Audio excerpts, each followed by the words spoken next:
Buenas tardes, Perla, un saludo para vos y para la audiencia. Doctor, ya tiene nueva fecha de preliminar, 23 de abril. Asimismo, me acabo de notificar a través de ustedes, porque todavía no me saltó en el sistema de notificación, pero sí en esa fecha ya adelanto que no tengo ninguna otra audiencia fijada y entonces sí voy a poder participar y vamos a poder hacer la audiencia. Sí, porque justamente es lo que cuestionaba, doctor, la fiscalía, que se hubiese designado, en este caso, como son dos abogados los que intervienen, eh, uno al menos que pueda participar hoy en la audiencia preliminar. Pero yo no sé si él no leyó el expediente o qué. Nosotros teníamos dos audiencias, además de la convocatoria de Miguel Cuevas para hoy, ¿verdad? Y yo tenía, y si comenzaba todas las audiencias comenzaban, yo iba a estar en una y en otra Santiago. No podíamos estar distribuirnos de otra manera porque no podíamos saber si se iban a hacer o no las audiencias. Se suspendieron las audiencias, una porque la defensa cuestionó que un fiscal no tenga resolución de asignación y la otra por sobrecarga del juzgado. Pero eso se supo en el momento, ¿verdad? Entonces estaba más que justificado que se suspenda. Y es una cuestión normal en el Poder Judicial que por superposición de audiencias se suspendan otras, ¿verdad?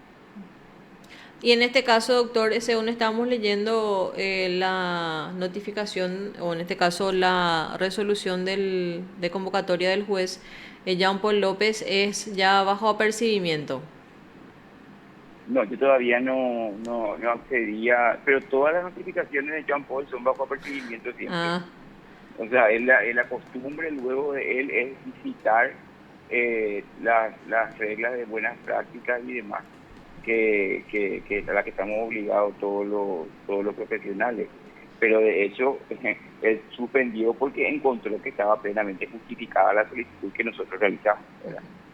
pero para el 23 ya no tenés ninguna audiencia, doctor. Audiencia, no tengo fijada nada, ninguna audiencia ni nada. Lo único que puede ocurrir es que ya estemos en un juicio oral y público y el Tribunal de Sentencias fije en la continuidad de un juicio en esa fecha y entonces ahí tiene preeminencia el juicio oral por sobre la audiencia preliminar, porque son las agendas de tres jueces y eso es la agenda de un juez. Doctor, hablando de juicio oral, todavía no tienen nueva fecha de inicio del juicio a Víctor Bogado.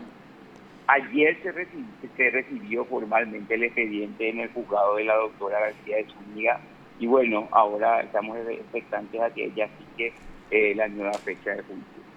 O sea que va a aceptar la causa. Sí, ya aceptó, Ya aceptó. ya, claro, porque era el paso previo, la recepción, control formal del expediente como tal y luego la cuestión material de si no había alguna cuestión que le impida a ella entender en la causa. Y ya aceptó. Doctor, también vimos que tomaste muy bien, o en este caso felicitaste esta nueva acordada que habla sobre la aplicación excepcional de la prisión preventiva, esta acordada que venían trabajando desde hace unos meses ya los ministros de la Sala Penal, jueces penales de garantía, también autoridades del Ministerio de Justicia, a fin también de ayudar así a evitar el hacinamiento en las cárceles. Sí, en realidad yo creo que es una decisión acertadísima. Mucho se trabajó desde la Comisión de Reforma Penal para levantar los obstáculos legales que existían para que los jueces otorguen prisión preventiva, medidas que no sean la prisión preventiva. Y bueno, pero no fue suficiente la modificación del artículo 245 para que los jueces dejen de exagerar o la mala práctica del abuso de la prisión preventiva y bueno, este es un bálsamo que para las personas que luchamos por que no haya acceso en la prisión preventiva, que la propia Corte Suprema de Justicia saque instructivos para sus inferiores, eso es algo que es absolutamente correcto, procedente y en nuestro país es necesario que baje línea la Corte Suprema de Justicia de cómo se deben aplicar este tipo de institutos que mucho daño, muchísimo daño le hacen al país y en particular a la administración de justicia, porque tenemos hacinamientos y sobre todo que tenemos personas que no tienen una sentencia firme compurgando ya la pena que no sabemos si es que va a recibir o no. y eso es algo gravísimo, ¿verdad? Gente que con procesos sin sentencia estén superando el tiempo que eventualmente les tocaría de recibir una sanción, es gravísimo. Doctor, ¿crees que con esta acordada de alguna manera los jueces se van a animar más a otorgar? Porque ellos siempre manifiestan y en conversaciones también fuera de micrófonos con nosotros que muchas veces tienen miedo a resolver cuando corresponde por la presión, en este caso que ejerce también el jurado de enjuiciamiento de magistrados. Y bueno, eso es algo que esta acordada va a permitir, ¿verdad? Va a respaldar la decisión de los magistrados, la postura de la Corte Suprema de Justicia. Y recordemos que en el jurado de enjuiciamiento hay dos ministros de la Corte Suprema de Justicia, es decir, el día de mañana que el jurado presente por una aplicación de lo que insta la Corte Suprema de Justicia abrir una causa, la mejor defensa es el cumplimiento del mandato de los miembros del jurado, de dos por lo menos, ¿verdad? El punto es que hay que entender que la criminalidad o el aumento o no de la peligrosidad de un tipo de las calles no se resuelve con la prisión preventiva, ni tampoco se resuelve con el aumento de los marcos penales, como acaba de ocurrir ayer en la Cámara de Diputados, por ejemplo, con el homicidio culposo, ¿verdad? Que se le volvió un crimen en determinados casos al homicidio culposo, algo que es realmente espeluznante desde el punto de vista de la dogmática penal, ¿verdad? Estamos volviendo un crimen a un hecho punible que no tiene dolo, es algo catastrófico, te voy a decir, desde el punto de vista de la dogmática penal. Y se legisla ya otra vez, ¿por qué? Por mala praxis, porque las personas aplican mal muchas veces los institutos existentes. Entonces ahora tenemos que se aumentó en la Cámara de Diputados de 3 a 8 años el marco penal del homicidio culposo. Y tenemos el lunes que tratar una propuesta de ley de castigar la tentativa en lesión de confianza. Entonces, realmente, en medio de todos los conflictos y la pandemia y todo, esas son catástrofes que vivimos desde el punto de vista en el derecho procesal penal y penal. Doctor, o sea que en este caso la mayoría de los casos por las cuales son imputados en el hecho punible de homicidio culposo son los accidentes de tránsito. Sí. Entonces ahora la pena se elevaría a 8. El marco penal. El Dice, marco tenemos el penal. marco penal actual, es de 6 meses a 5 años, Sí. ¿verdad? Y se ingresó al texto del artículo 107 que castiga el homicidio culposo un inciso segundo donde se dice que, además, pero te voy a contar lo que dice la ley, dice que en los casos en que se cometiera el homicidio culposo, en los supuestos del 217, inciso primero y segundo, que es el 217, sabes que es el hecho punible de exposición al peligro en el tránsito terrestre y que es básicamente estar alcoholizado bajo alguna sustancia estupefaciente que no te permite tener un dominio. En esos casos, la pena ya no es de 6 meses a 5 años, sino que es de 3 años a 8 años. Con lo cual el inciso segundo del 107 es un tipo legal que es un crimen a los efectos de la calificación. Y el menos de 3 años no puede recibir y, hasta 8 años se pueden sancionar. Y además se aplican el artículo 58 y demás del código, que son cuestiones que no corresponden con el sistema que tenemos, ¿verdad? Porque nosotros tenemos los hechos punibles graduados de acuerdo al bien jurídico afectado. Por supuesto que la vida vale más que la propiedad. Y la propiedad vale más que hay otros hechos punibles más difusos, ¿verdad? Otros hechos patrimoniales y demás. Pero alterar el marco penal, que básicamente es el castigo que se le da por afectar un determinado bien jurídico, de esta manera desequilibra la escala que está establecida en el código, ¿verdad? Porque entonces ya tenemos que hay hechos punibles que, bueno, en este caso no, porque la mínima en el caso del homicidio doloso es 5, ¿verdad?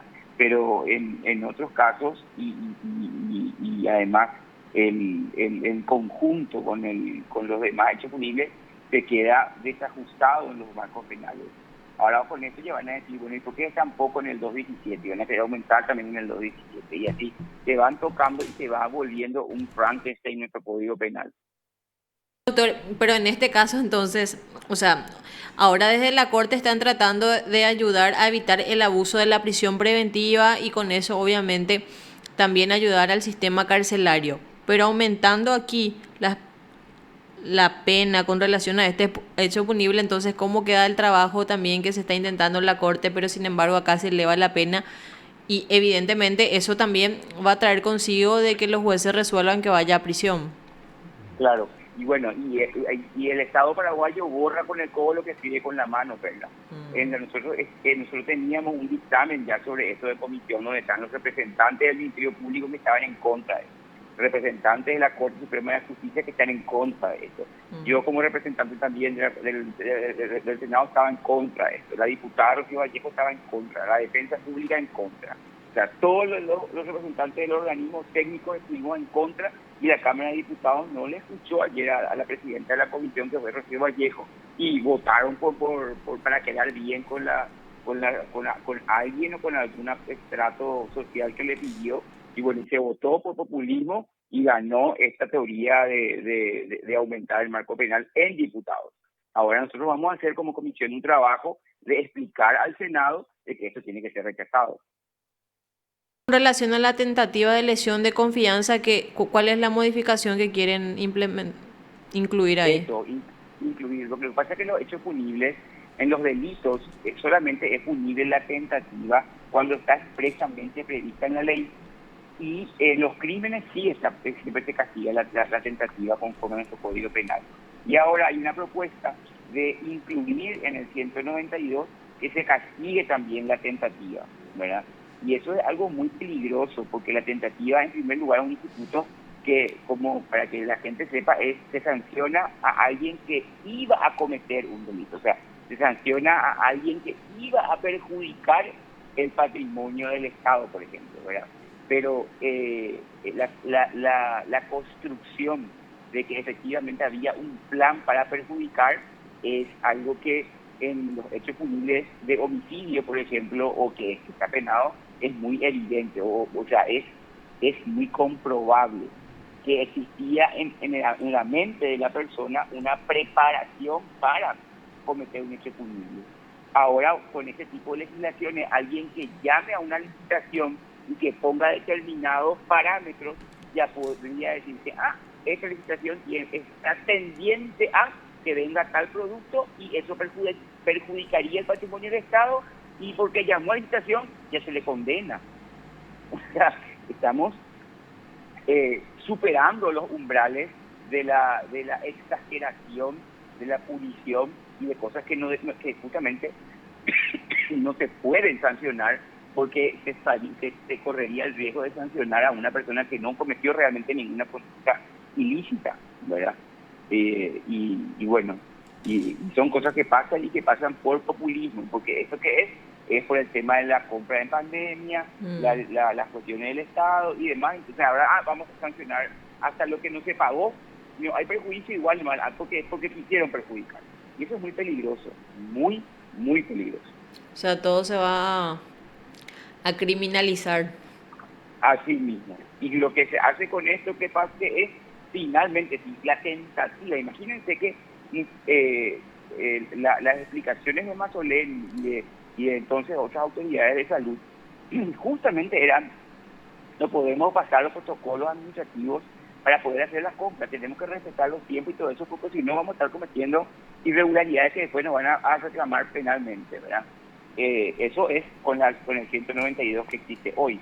Imagínate que hay un 192 que castiga la tentativa. Le vamos a paralizar a los administradores públicos.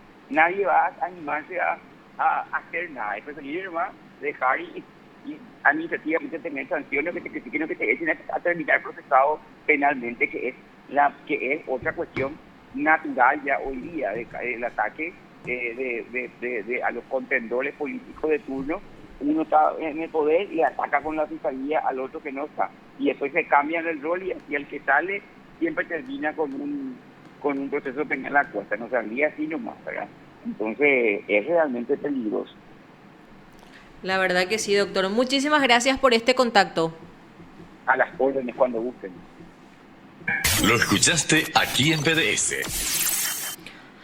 Estábamos conversando con el abogado Guillermo Duarte con relación al caso Miguel Cuevas y